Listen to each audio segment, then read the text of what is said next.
నేను చూసినప్పుడు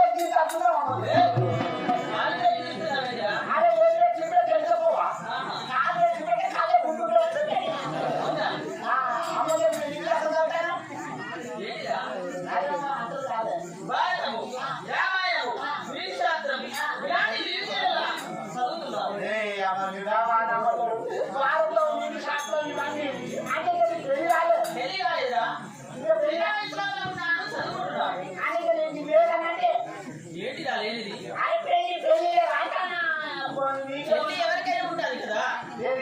వయసు రాలేదు అవును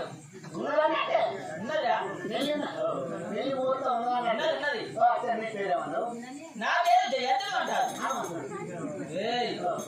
జయంతులు అంటే గురువు చెప్పిన పాఠశాలలో వెళ్తాను అవునవును అయ్యా రోజు ఏంటి అప్పుడు